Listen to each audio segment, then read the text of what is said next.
En à peine 50 ans, le plastique s'est immiscé partout.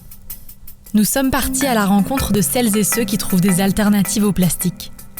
Face au désastre de la pollution plastique, ils sont la preuve vivante qu'il est possible d'emprunter un autre chemin et que le changement est à portée de main, ou plutôt d'humain.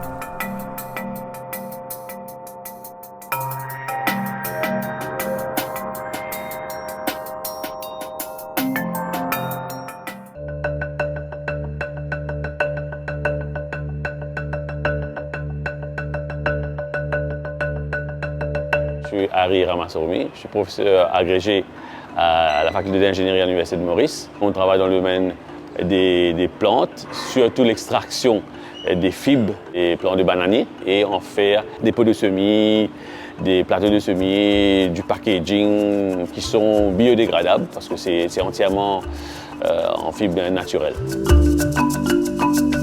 Le gouvernement a déjà banni pas mal de produits en plastique. Mais par contre, dans le domaine agricole, il y a pas mal de pots de semis et des plateaux de semis qui sont utilisés pour la plantation, mais ils sont en plastique. Et après 1 ou 2 utilisations, ces pots sont plus utilisables. Dans l'agriculture, on utilise énormément de plastique et on ne serait pas contre avoir une bonne solution.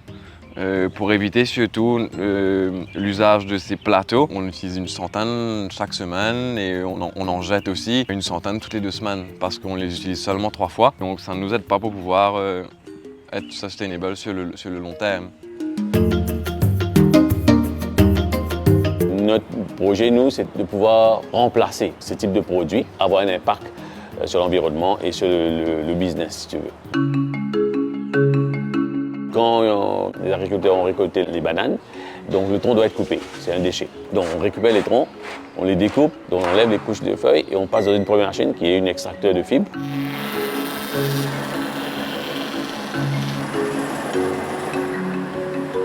Deuxième étape, les fibres sont ensuite broyées pour en faire une pulpe.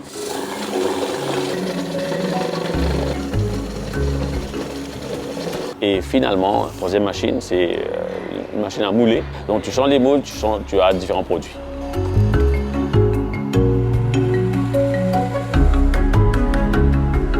Le projet s'étale sur différentes phases. De concevoir des machines le plus simple possible pour qu'on puisse pouvoir les donner à des PME, des petites et moyennes entreprises, et qu'ils puissent facilement utiliser les machines avec très peu de connaissances techniques.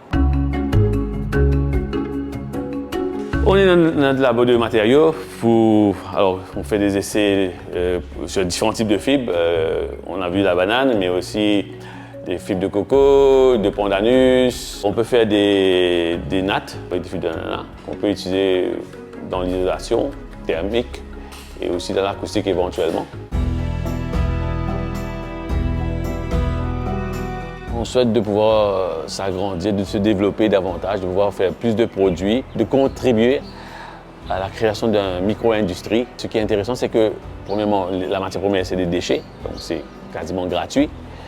Et tout le processus de transformation utilise très peu d'énergie. Le coût est comparable à des produits similaires qu'on trouve sur le marché, mais qui sont importés. Finalement, rien n'est jeté et on valorise toute la chaîne de déchets, si on peut dire ça comme ça.